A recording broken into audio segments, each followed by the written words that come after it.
Now, if you search Amazon FBA on YouTube, there will be two types of topics around Amazon FBA that will be explained on YouTube, which will be around Amazon FBA wholesaling and Amazon FBA private labeling. So, a lot of people, especially beginners, will be confused with what is wholesaling and what is private labeling when it comes to Amazon FBA, which is why me as an experienced seller from past 8 years, having been worked with many clients, launched multiple products and brands and generating crores. So, in this video, let me explain you what is Amazon FBA wholesaling and private labeling with an example. So first let me explain you what is Amazon FBA wholesaling. So wholesaling is nothing but selling other brands product. So what I mean by that is, so first you have to take brand authorization from a brand. So let's say XYZ is a brand. So you have to get authorization from XYZ. You have to get a brand license and you will purchase the product from their dealers or distributors. And then you sell those products, whether it may be online or else offline. Even if you see any offline store, let's say Sony showroom or else Apple showroom, Samsung showroom. See, those are all what they're doing is basically wholesaling. So they get brand authorization from Sony, and then thus they will get products from distributors and they sell it offline from their showrooms, which is again offline store. So that is what you will be doing online on Amazon. So it's as simple as that. So first let me explain the pros and then I'll explain you the cons of wholesaling. So pros are, so you don't have to create any listing. So basically a listing will already been created by the brand owners.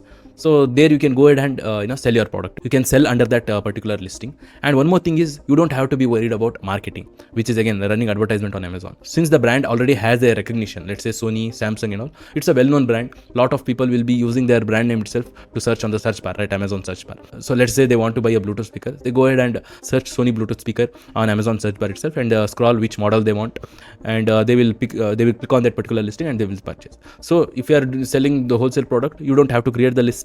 You don't have to do marketing. You don't have to worry about advertisement also. Now let me cover the cons as well. See, the biggest cons is the profit margin, of course. See, the profit margin will be very less. You might already guess. So even if you are selling through offline store or else online store, the profit margin on an average for a wholesale product will be somewhere around 7%. It's very rare that you will be making more than 10% profit margin with a wholesale product. And one more thing is, again, you need brand authorization, right? You need brand license. So there will be a lot of conditions from different brands. So some literally, even if you want to sell your product online, they want you to have a physical warehouse, physical offline store. That is when they will give you brand authorization. So there will be a lot of condition, and also there will be set MRP.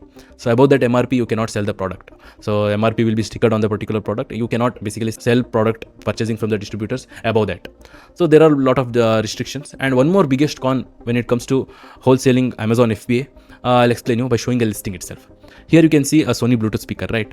So now this listing has been already created by Sony itself. So here, if you want to purchase, you will be clicking on add to cart or else buy now. So you will purchase it at 3,450, right? This particular model Sony listing. Now, if you scroll here, other sellers on Amazon, right? So if you click here, so there are plenty of other sellers also selling this product, right? They are selling at 1,499. There are some are selling at 3,699, 3,779, 3,930, 3,970, 3,990. So basically everyone are selling above this price itself. So I hope you get it. So basically this is the only seller who is getting the buy box, right? Whenever your consumer click on this particular listing and click on add to cart or buy now, this is the only seller that is getting sales. So rest of all the sellers here who are selling above 3,450 are not getting any sales basically. So you can see all their store name as well. So this is the problem with wholesaling. So what happens is basically the product is same, right? The product, the branding, the model number, everything is same. The person who has ordered in a larger quantity from the distributor can afford to sell their product at the lowest price, and thus he will get the buy box. For example, if I want to sell the same product and if I have a 10 lakhs of investment and there is another person who has an investment of 2 lakhs. Now we both purchase this Sony product from the same distributor, right? Because I have 10 lakhs, I'll be ordering more larger quantity. Now I'll be getting the product at a better price from the distributor. Since the other person who has only 2 lakhs, so he will be ordering the product slightly at a higher price. Now what he does is he can afford to sell his product at 3,970, below which he will be not making any profit. Now I have ordered larger quantity, right? I can sell this product at 3,450 also, and I can make anywhere around profit margin 5 to 7%, and I always get a big buy box. So this is what happens. So there will be a price war going on with wholesaling.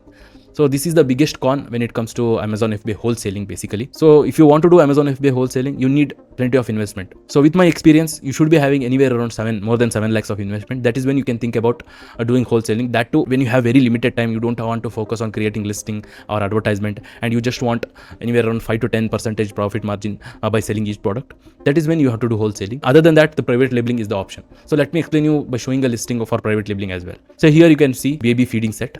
So this is a product which is typical private label product, right? Here you can see the brand name as well, Tovixi. Now here you cannot see other sellers. So he is the only seller who is selling it because it's his brand. So Tovixi, he own it basically. So this is a private label brand, right? Now here, let me first tell you about the cons, which is that you have to do marketing. You have to create your own listing. You have to run advertisement. You have to get your product to the first page. You have to build a brand domination, recognition, all those things. But the pros are, you basically control at what price you can sell. There will be no MRP. So basically you can sell your product as high as possible. Of course, you have to justify the price as well, looking at the competitors. And anyhow, you are not competing with other sellers for the price war.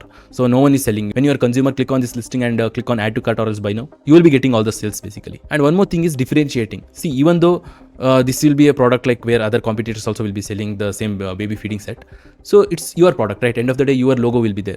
So the logo itself will differ your product from others. So consumers think that, okay, this is a premium version of the product. This is the entire different product. So there will be no similar product like sold by other sellers. Like they cannot copy your own logo, right? Which you have taken a trademark. And also you can create differentiation, like you can change the color, you can give some complementary product. Like this seller, you can see he has given some complementary products to justify the price that he is selling. So that is how you can differ your product, and also you can justify the premium price that you are offering for your consumers. Now people won't compare your product with the price now. So even with the reviews also. Now in this situation, your consumer won't compare your product with other products with the price, because your product is entirely different product, right?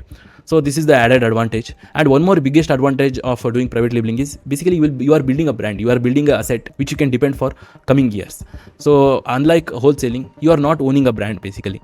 So you are selling other brands product and you are getting a margin, you are getting a commission for that basically. But here you are building a brand. If you want, you can sell your brand to other companies as well, and you will be getting somewhere around 2 to 5 times of your revenue that you are generating. So if you have a good branding, if you have a good asset, let's say you have a digital asset of some customer list, if you have a good following on your social media like Instagram for your brand Instagram account, so it adds a value. So basically you are creating an asset with private labeling. So comparing Amazon FBA wholesaling and private labeling, if you are a beginner and you want to create a brand and you want to get started, and you also have a very less investment, let's say you have an investment anywhere around 1 lakh, so private labeling is the way to go. So that is how you can get started and build your brand. Again, if you have a very large investment, let's say you have an investment of 7-10 lakhs, you want to invest very little time on marketing, just you want to send your products to Amazon FBA warehouse and thus generate a semi-passive income, then you can go for wholesaling. So that's the difference between wholesaling and private labeling. Let's see this product, how much sales it is making basically. Baby feeding set, right? So let me copy the ASN and let us go into our Pro Leverage product research tool. Here in ASN and product, I have selected the marketplace, Indian marketplace, which is Amazon.in. Now you got that particular product, and as you can see, this particular product is getting anywhere around 794 sales per month, generating around 8,73,000. And considering the price that this particular seller is selling, so he's making anywhere around 20 to 30% profit margin, because he basically owned that particular product and brand. Again, if you want to access this Pro Leverage product research tool, the link is in the description. 10 searches are completely free. You can try it out. And also, if you want to learn Amazon FBA product research, how to find profitable products on Amazon, I have made a complete masterclass on that. Click on this video and check out. And also all my resources are in the description. You can check out. So that's it for this video, guys. Take care.